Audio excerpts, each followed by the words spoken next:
Bismillahirrahmanirrahim. Assalamu alaikum. Welcome to Technically Explained.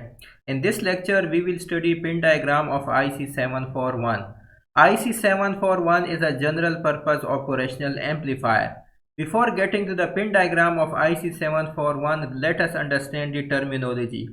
We have the term IC over here, which stands for integrated circuit. An integrated circuit is an assembly of electronic components fabricated as a single unit, and that is what this general purpose 741 operational amplifier is. We have a combination of resistors, capacitors and transistors fabricated as a single unit, and that single unit is called IC or a chip. Now what does this 741 stands for? 7 indicates the number of functional pins. So 7 indicates the number of functional pins. I am going to write over here that 7 indicates the number of functional pins or the number of useful pins. So 7 indicates the number of functional pins.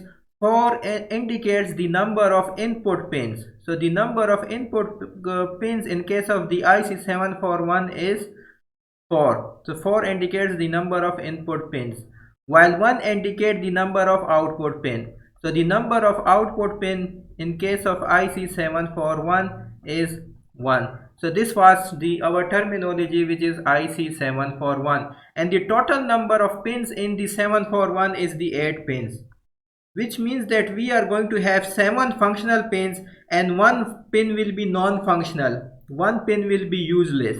Now let us understand the specification of this IC741.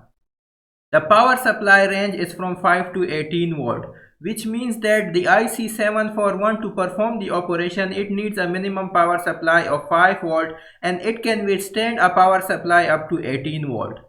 The input impedance of this IC741 is 2 mega ohm. Remember that the input impedance of all the op-amps is very high and the input impedance of ideal op-amp is infinite. But this is not an ideal op-amp. This is a general purpose practical operational amplifier and its input impedance is 2 mega ohm. Similarly, the output impedance of this IC741 is 75 ohm.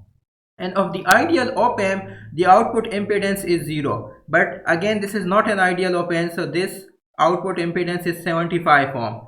The open loop gain of this IC741 is 10 raised to power 5. And we know that the open loop gain of ideal operational amplifier is infinite.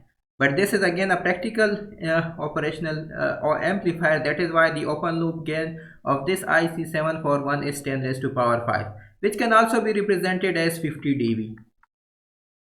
And the offset voltage of this IC741 is 1 millivolt. The offset voltage of ideal operational amplifier is 0. Let us talk a bit about the offset voltage. By offset voltage, I mean that because the operational amplifier is a very high gain differential amplifier, so whenever I apply AD is equal to 0 at the output, VD is equal to 0, that is the differential difference, or V in or VD is equal to 0, that an input I apply 0, ideally we need to have at output 0 volt. I have already explained this in my previous videos, that in case of ideal operational amplifier, when the input voltage is 0, the output voltage, which is equal to A into the input voltage, must also be 0. But some output voltage always exists, and this output voltage is because of the abnormalities in the construction of the device, and this output voltage needs to be balanced. This output voltage needs to be compensated. So this 1 millivolt shows that output voltage, that the offset voltage is 1 millivolt. Next is the slew rate. The slew rate of this is 0.5 volt per microsecond. We have already discussed the slew rate. We have also discussed the common mode rejection ratio. In this case, the common mode rejection ratio is 7 to 90 dB. And in case of ideal amplifiers, the common mode rejection ratio is infinite. And so is the slew rate. The slew rate is also infinite in case of the ideal operational amplifier. Now let us understand the pin diagram of the 741. So this is the pin diagram of the integrated circuit or the chip of the 741. We again have 8 pins, and as mentioned earlier that 7 pins are functional. So this 8 pin is non-functional. That is why we have said that this is not connected, NC is written over here. So this 8 pin is useless, it is non-functional, it will not be connected to any circuit. It is here just to fill up the space, just to have the equal number of pins on both sides.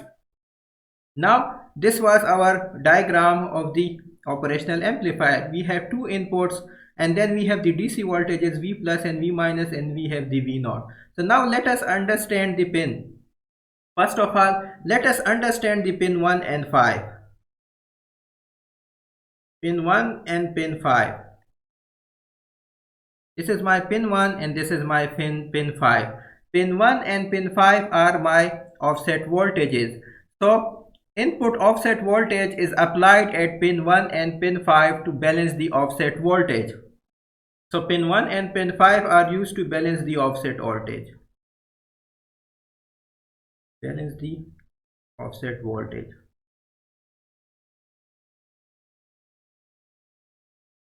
Next is pin 2, 3 and 6. Pin 2, 3 and 6.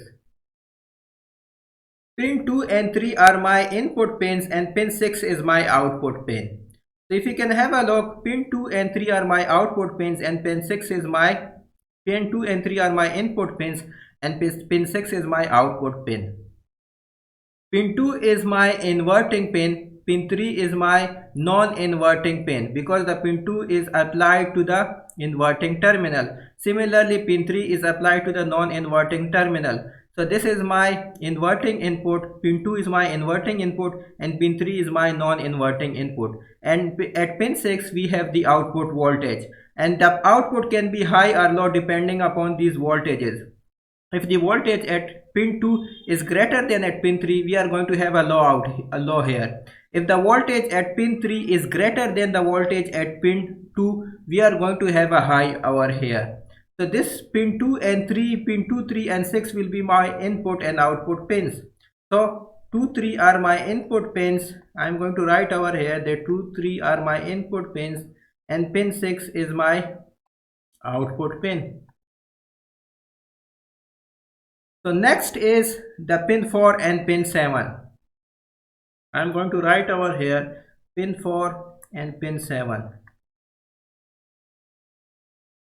Pin 4 and pin 7 are negative and positive voltage supply terminals. The power which is required for the IC to function is received from these pins. So this pin 4 and pin 7 are my negative and positive supply terminals. I have also shown here in the schematic diagram of the operational amplifier that we have V minus and V plus. So these are this is my pin number 7 and this is my pin number 4. So these are applied to the IC to function. The power which is required for the IC to function is received from these power supplies, from these pins. So these are actually my DC biasing voltages. Next is the pin number 8. So pin number 4 and 7 are my negative and positive power supplies, and these power supplies are needed for the IC to function. Pin number 8 is non-functional. Pin number 8 can be called as not connected or non-functional. It is a useless pin. It is just here to fill up the void space, to fill up the empty space. And if you can also look over here that I have indicated a red circle. This is actually a black circle and not a red circle in the actual IC-741. And this black circle indicates that the number 1, the 1 pin starts from here. So this black circle is there in the IC chip to indicate the number 1 pin. And if you can have a look, we have pins in the anti-clockwise direction. The pin numbers are increasing in the anti-clockwise direction. And this arrangement is called dual inline package. It is called DIP, which stands for dual inline package. Dual inline package. Because we have pins in 2 lines, that is why we have a term dual over here. Dual means 2, it means inline. So we have dual inline package, which means that we have pins on the both sides of this IC circuit. So this is all about the pin diagram of the IC-741. If you like my video, please subscribe to my channel Technically Explained. Thank you.